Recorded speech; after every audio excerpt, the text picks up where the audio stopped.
Those belts were supposed to be ours, and you messed with us, and now you're gonna pay a price. See that? That's all you are, busted. Now that's what I call wrestling.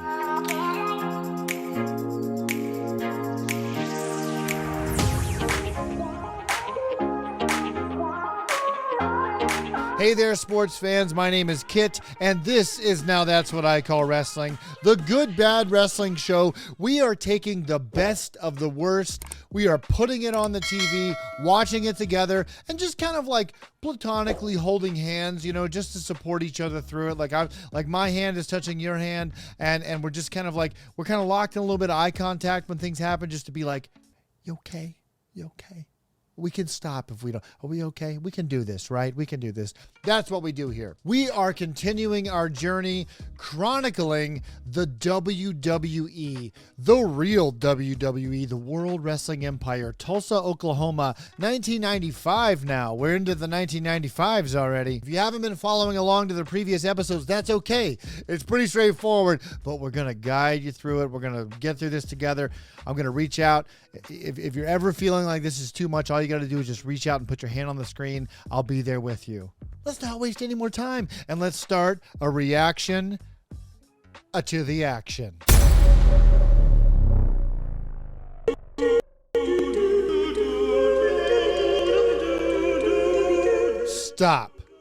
Stop it. This is new. We have a new look. This is not the intro that we had before. This is not the logo style that we have. This is not the background that we had before. This is the toxic waste candy era of World Wrestling Empire. It is ugly. It is much like the Empire itself. It is ugly. It is jarring. It is hard to take in. Together and give a reaction to the action of the World Wrestling Empire. Just a positively riveted crowd. Gentlemen, I'm the Ledge with my co-host, Devlin Blanchard, the sexiest man in the world. In case you're wondering why there is a birthday balloon that says the Texas Outlaws, it's because they are once again our tag team champions after the tournament about nothing. The tournament for no reason. 5 weeks of build-up, they just won the belts back. So, radical, baby. We have Devlin Blanchard and Ledge, no last name given. What's all this shit on the desk? What we got? We got like a calculator over here. Is that a food scale? I can't tell what's going. I get the papers and the cups. I don't know what the thing in the middle is. That a phone? Are we making some important business phone calls in the middle of the show? And finally, last but not least, in the rematch that we have been waiting for right here tonight, Renegade takes on Cortez. We haven't been waiting on that. Shane Cortez is like the ultimate good guy in the World Wrestling Empire. And Renegade was the light heavyweight champion, but couldn't defend his title within the 30-day window that's required by Oklahoma state law. And his manager, Flamin' Raymond, stood in for him, and Shane Cortez beat him in 3 seconds and has been the champion ever since. You're caught up. Again, Renegade has sat back and been quiet and waited for his chance to come back and take Beaver Gomez out. Tonight's the night, ladies and gentlemen.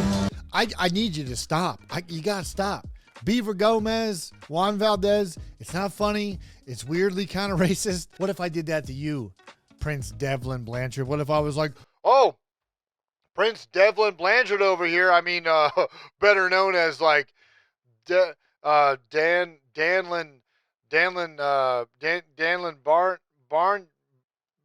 Barnyard. Cool, man.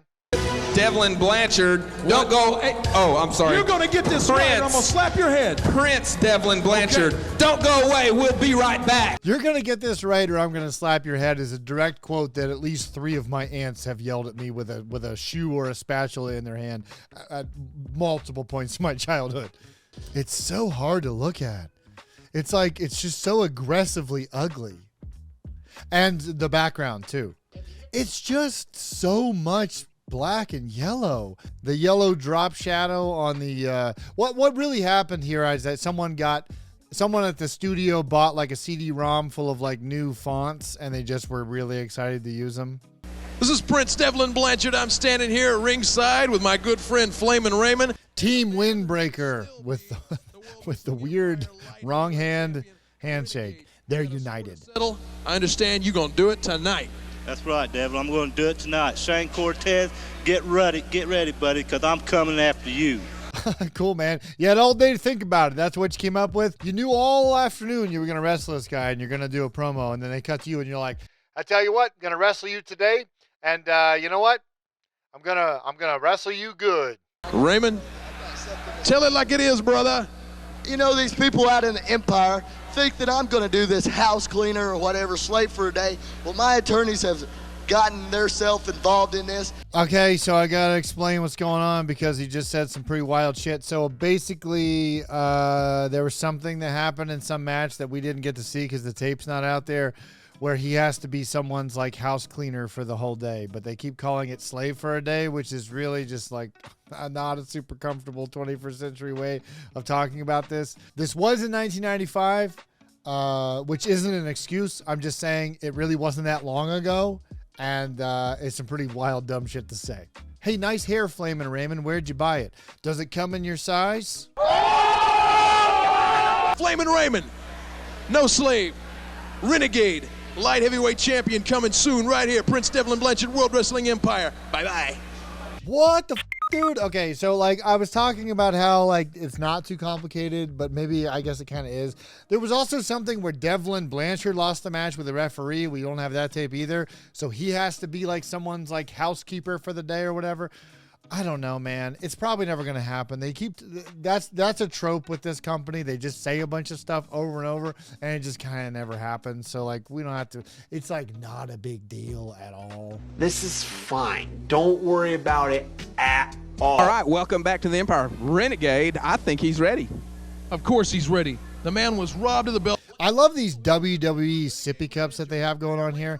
Oh, there we go. That's the technology I'm talking about. We got picture-in-picture going on here, except like we get just big blank screen on the other squares. Here, I'll help them, and I'll fill it in with their awful new design. Raymond lost it. Rolled him up for the pin. Stole Renegade. Wants his belt back tonight.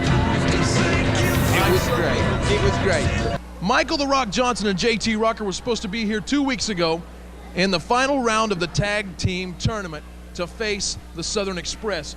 They didn't show up. They made a run for the border. Basically, I'll just give you the thing here so you don't have to listen to Devlin say it. Michael the Rock Johnson, who is most notable for doing the world's first and only moonsault that's ever happened. Maybe we'll get lucky. Maybe the stars will align. We'll see another one tonight. But only one's ever happened. Look it up. And JT Rocker were actually supposed to be the #1 contenders for the tag belts, but something happened and they didn't make it out to the ring, and the Texas Outlaws came out. They were #3 contenders, and they ended up doing the match and winning the match. So we still don't know what happened. God only knows what could have happened to them backstage before Texas Outlaws came out sweating out of breath and won the belts. Guess we'll have to wait and see. I actually do love this stuff. So if I ever seem like I'm coming across like I'm getting tired of watching these, it's basically what I live for. For the introduction of his opponent, let's take it right back up to Veg. Let's take it back to Veg. Cool, man. Veg. Awesome. Little broccoli boy in there. What's the joke exactly? Hey, this guy, he's got a face like carrots. I tell you what. Hey, I tell you. You ever see this Ledge guy? Every time he walks in the room, I'm like, hey, this guy's got the face of a flower. Yeah, cauliflower. He's a Veg. This guy, he's a ring announcer. You ever hear him? He's basically what his voice sounds like is how your asparagus pea smells. You know what I'm saying? Hey, I get no respect.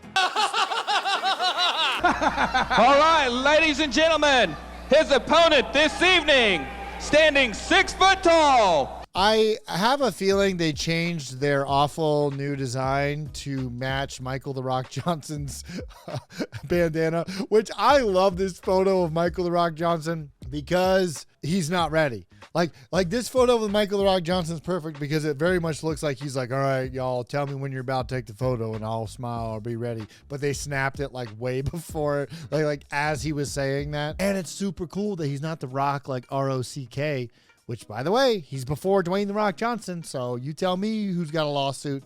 He spells it like I-Rock-Z. Very cool, man. Michael The Rock Johnson looks like... I get older, they stay the same age. Michael the Rock Johnson looks like he would watch NASCAR on the way to the ring. There is no recovery for the moonsault of Michael the Rock Johnson. Ledge? You know, we're going to have a little talk about this moonsault thing in the second half of the show, because I got a letter here from some guy, you know, talking about me. Can't even get my name right, calls me the legend instead of the ledge. But we're going to get a little bit of that in the second half of the show, because this joker doesn't even tune in till we're 30 minutes into this thing. No idea what's going on, but he's got all kinds of comments about me to make. Am I a time traveler? What is he talking? Is he talking about me and 30 years later in the future? Like, did I go back in time and write a letter? Are they talking about me? Am I a time traveler? Sounds to me like you're starting to share the same opinion I do of the ignorant, oaky, white trash geeks. Oaky white trash geese? Yeah, I guess I see it. All I know.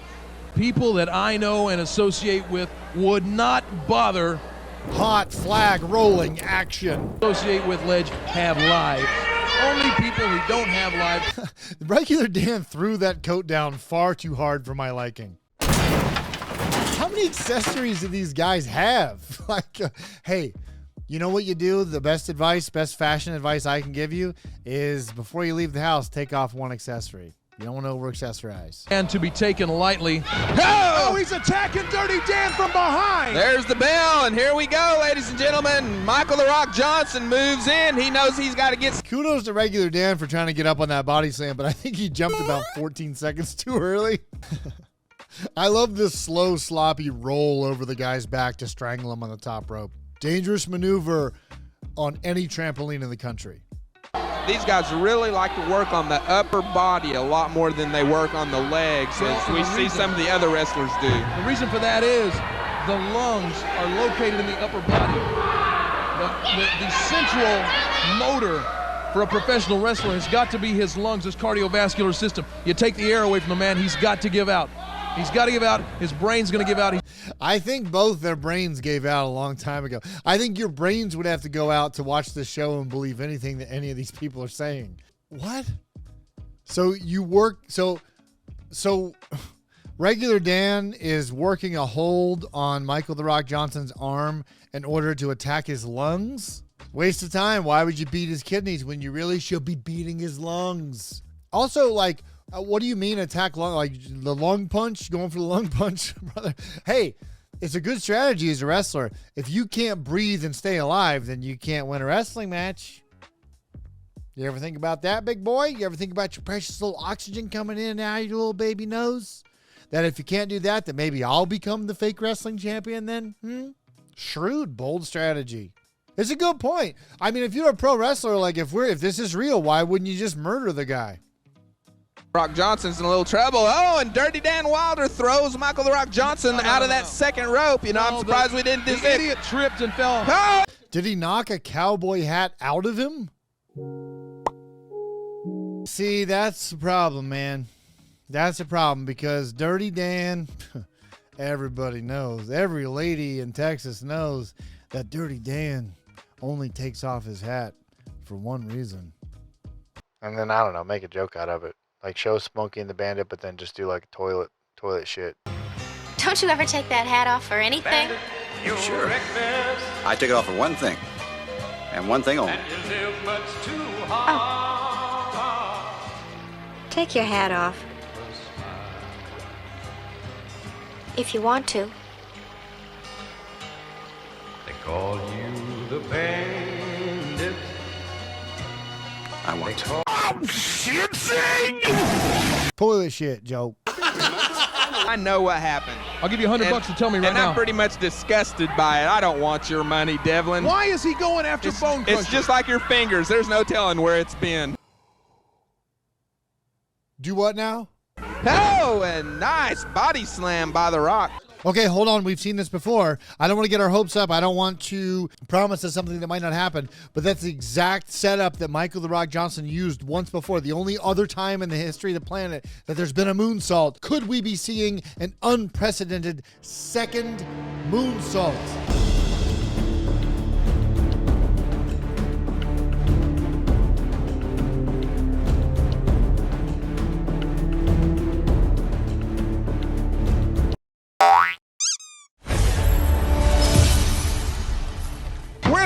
about that moonsault here later on tonight. That's the move we were talking about right there, ladies and gentlemen. I don't know what the hell he's talking about. So apparently someone wrote a letter about the moonsault, like disparaging letter about the world's first moonsault, and Ledge has a real axe to grind that he wants to bring up on the air. Cool, man. I would love that. I would love if the second half of all these episodes just became Ledge reading the actual fan mail that angry people sent to the TV studio about this awful wrestling show. Dearest KOTV, as night descended and our television flickered to life, anticipation filled our home for the local wrestling show, World Wrestling Empire, right here in Tulsa. Alas, what unfolded was a shadow of its former glory. The once awe-inspiring moonsault, a spectacle of aerial grace, was executed with such lackluster that it scarcely stirred the air. The mighty warriors of yesteryear now listless, their once vibrant battles reduced to mere pantomime. Commentary which should ignite the spirit dulled to monotony. I beseech you, dear station, to restore the grandeur of our beloved wrestling. We, the faithful, yearn for the return of its storied past and the immediate firing of Ledge. Yours in hope and respect, Colonel Archibald Horatio Beauregard, Montgomery III, Esquire. We got a great match for you coming up now. It is the World Wrestling Empire Heavyweight title match. The Beast defending against another member of Flamin' Raymond's camp. Raymond wants to bring the belts home. We're going to see it. It's going to happen right here. I am thoroughly confident in the abilities of the Predator. Dude, for real, this is like the fourth or fifth time we've seen the Beast against this From Singapore Predator. If you're unfamiliar with From Singapore Predator, I actually uncovered a song that came out in around the mid-1995, a little after this, that really encapsulates his vibe, and I'll put it in instead of the crappy theme music that the director was going to play. The challenger, standing 6 foot tall, weighing in at 240 pounds. He was trained in Singapore. Ladies and gentlemen, Predator. Step into the ring and feel power. The Singapore Predator, world's most lethal prowler. A master of karate, a beast in a cage. He strikes fear in the hearts of opponents, instilling rage. With lightning speed, he delivers his blows. Every strike precise, every move he throws. Fists are like thunder, his kicks like a storm. The Singapore Predator, undefeated, never torn. All right, ladies and gentlemen, his opponent this evening, the World Wrestling Empire Heavyweight Champion, Beast! The champion of ugly. If past is prologue, I'm just going to go ahead and make a prediction that this match will not have a definitive finish, some sort of count out, some sort of disqualification. But in between the beginning of this and the shitty finish, we will see karate. Doug McCoy, these guys are ready to go after it, trying to check over Predator. Meantime, Beast has really become a class act. Yeah, this is the class act. That's how low the bar is in the Empire, that Beast is a class act. Really just like, basically like the Monopoly guy of Tulsa, honestly. I mean, guys like Beast really, he rolls up to the Arby's and it's like, who's that? Is that a local millionaire coming in here? Arby's, we have the Beast! Beast getting a wrist lock on, Predator putting the wrist lock on Beast. From Singapore Predator going for the lungs early. He eats the floor. Look at Predator, he's in fine condition, quick as lightning. I love Beast because half the time that he falls down, he didn't mean to. Stop punching, dummy. Well, what we're seeing right now is in the beginning of the match, the hand and foot speed of Predator.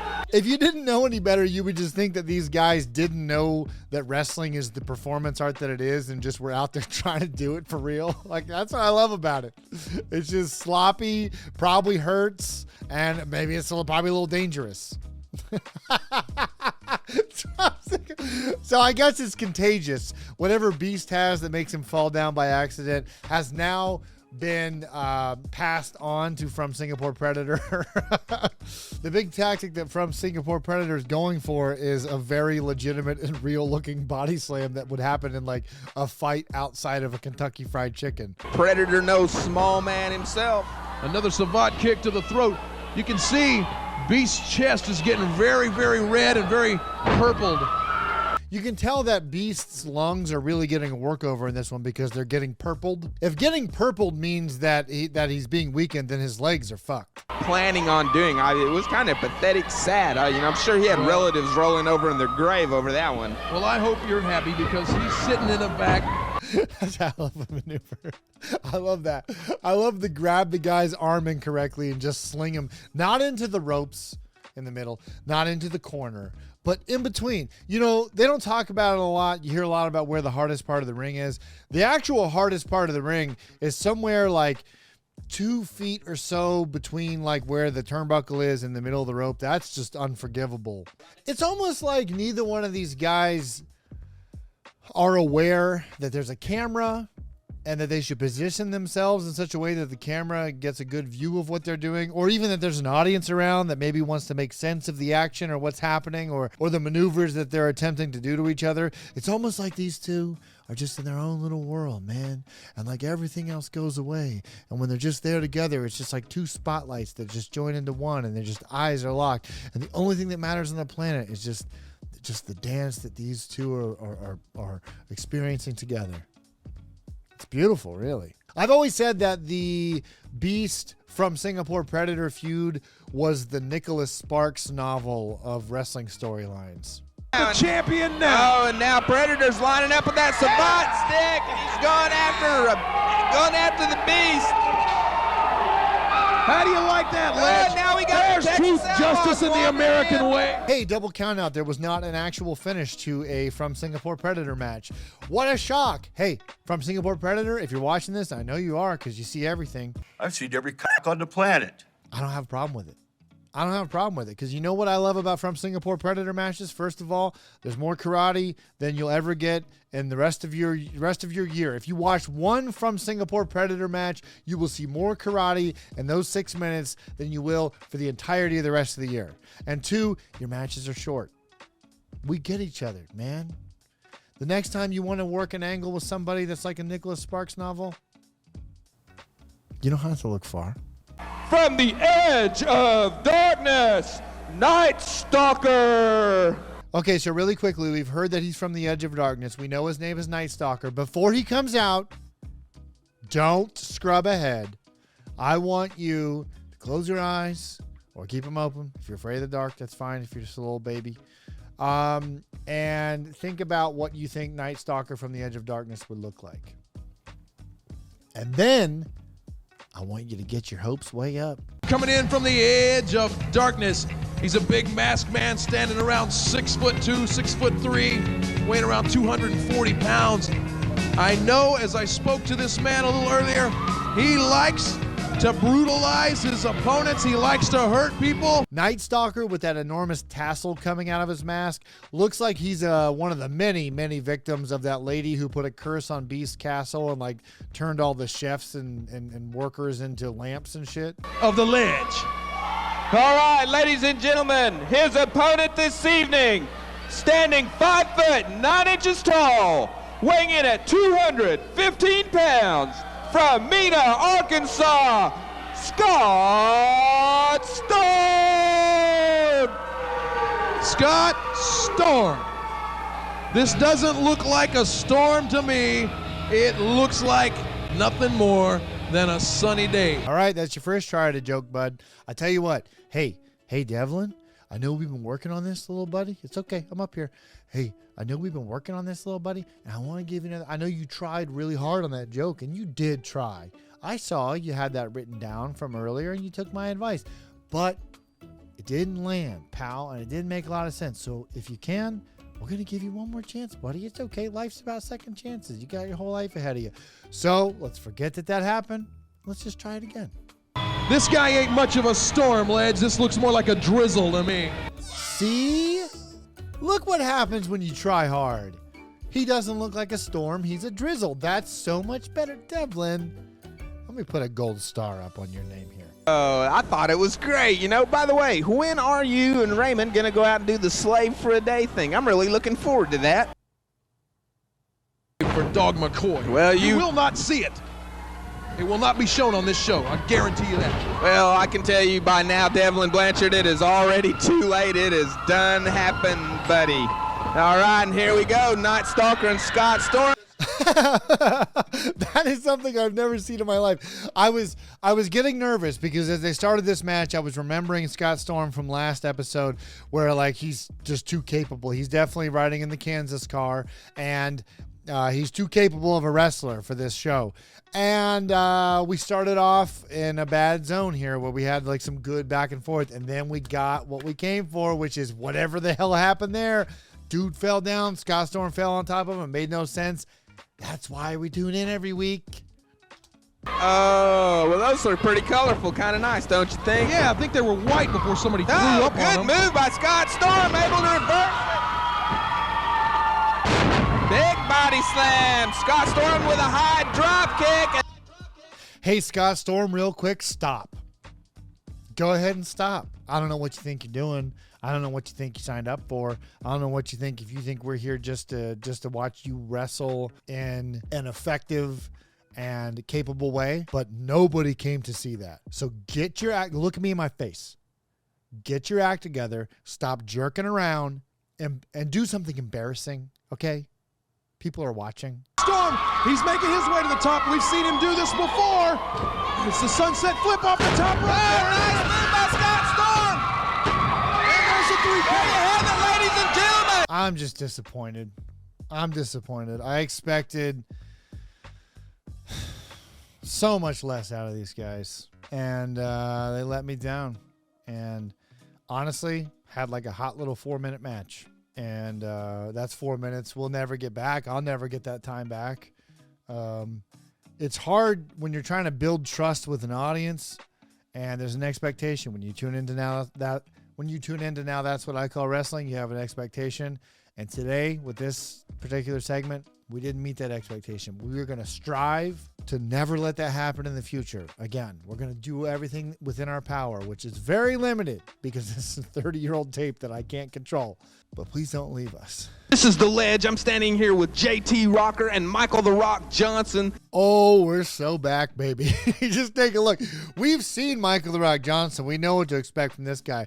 JT Rocker. You can see by the mustache. You can see by the furrowed brow. You can see by the jeans and no shirt that he has taken on the lifestyle, the IROC-Z lifestyle, the hanging out in front of the pizza shop across from the old high school that you used to go to, but that where all the high school kids hang out, but you still kind of hang out there even though you're like 27, 28. It's getting a little weird that you're still hanging out there, and like cops are aware of you. You haven't done anything wrong yet, but they got their eye on you. That's the lifestyle JT Rocker is adopting. They called your name, they were ready to come to the ring, and you guys didn't show up. Now, I know you're upset about some. Here's your chance to tell us what happened. Let me tell you something, Texas Outlaws. There is no room for what you did that day. Those belts were supposed to be ours. They were supposed to be. You understand? You're going to mess with fate. You're going to create another timeline. You're going to disobey fate and take Texas Outlaws. You're going to take belts that were supposed to be for them. You're going to take belts that were supposed to be for Michael the Rock Johnson and JT Rocker. And you messed with us, and now you're going to pay a price. See that? That's all you are, busted. Normally, I would like some of these segments to get over as fast as possible, but hey, Michael the Rock Johnson, slow down. Nobody can see what that balloon said. It did say the Texas Outlaws. I will say this. You popped it really effectively. A+. Oh, so now tell me what happened, guys. The Outlaws kept you from coming to the ring? Let me tell you something. Ever since I got into this federation, I have always been double teamed on. You what? Jump from behind. What? Let me tell you something. What happened the last time, getting shoved in those lockers, that's the last time I'm ever going to take that stuff again. We're using our new technology, our picture-in-picture, to show what actually happened. Hold on. I like that Michael the Rock Johnson and JT Rocker were like pressed up against the window, like watching for their time to make their inch. Like they're just like right up against the glass, and they get locked in the room. It's straight. The Texas Outlaws jumped you guys and what? Yeah, they jumped us and threw us in lockers and put a padlock on it. No, we ain't putting up with this crap anymore from these people. No more. It's finished. I got a lot of surprises for those two. So the Texas Outlaws threw them into a room and closed the door where the lock is on the inside, and they just couldn't manage to get out. That was their one weakness. JT Rocker and Michael the Rock Johnson don't know how doors work, and Texas Outlaws exploited it. It's not cool, man. I mean, there's the proof, all the proof you need. They didn't know how to get out to the ring. They could have just pulled those doors and walked out to the ring for their entrance, but they were pressed up against it. Like, what do we do? Like, how do we get out of here? Who cares? Who cares if Rock and Rocker were locked in a closet somewhere, or if they were sitting at, like, probably on the side of the road, looking at the stars going, oh, look, it's the Big Dipper. They're two big dips. Well, I'm telling you what you get. You're a damn predator. All right, ladies and gentlemen, this match is for the World Wrestling Empire Light Heavyweight Belt, Renegade. The World Wrestling Empire Light Heavyweight Champion, the high-flying Shane Cortez. This place is going so nuts, I can't even hear myself think. I read somewhere in the notes that the loser of this match has to actually go find the belt. High stakes in this one. Could be anywhere. If it were me looking for the light heavyweight championship and gone missing, I'd check pawn shops first. I'd check thrift shops second. And I'd check from Singapore Predators trunk third. Getting nervous. We're seeing some pretty effective chain wrestling happening here at the beginning. I'm not liking what I'm seeing so far. Oh, now we're back. Getting back on track a little bit. Okay, some sloppy punches. There we go. Okay, then a weird jumping missionary position. Okay, that's what I'm talking about. We started off some effective wrestling. Shane Cortez, a legitimate amateur wrestling champion. Renegade making up for that, bridging that gap by just for no reason leaping into missionary. Hope floats. That kick when Renegade went after him, sets him up. Oh! It's an interesting new strategy. Instead of working the lungs, you work the beehole. We haven't seen it yet. And are the lungs connected at all? Could he really be working the lungs from the bottom up instead of from the top down? Could he be working the lungs from the bottom in and up instead of from the arms toward? Crowd is loving it. Be out here. You got to come see these shows. This is great. I couldn't even hear you. These people are screaming so loud I can't even hear myself. Smell. I'm trying to do the math on that. These people are so loud I couldn't even hear myself smell? Can you normally hear yourself smell? Does that explain some of Devlin's behavior? Like the stuff he says doesn't really make sense and he messes up his jokes a lot, not because he's just bad at this, but because like his mind is always like full of sounds of what everything smells like. Collar and elbow tie-up. Oh! Nice by Shane Cortez. He's really going after Renegade. Shane Cortez is trying his hardest to be good at wrestling, and Renegade is doing everything in his power to stop him, and I can only root for Renegade here. Renegade, while we probably all love Shane Cortez, Renegade's our hero. We got to get on the side of Renegade. We have to all come together and hope that Renegade can power through and maybe miss a clothesline by a ridiculous amount. Anything. Renegade. It makes no difference because McCoy did not see it. Oh, nice move by Renegade. There we go, Renegade. Way to do and be. Good hustle out there with like the chunky boy roll over the guy. That's what we need if we want to get this thing over the finish line. Clean break. Good clean wrestler, huh? He kicked Renegade right in the gut on the break. What a fair guy. That's your hero, Ledge. You call that fair? Truth, justice, and the American way.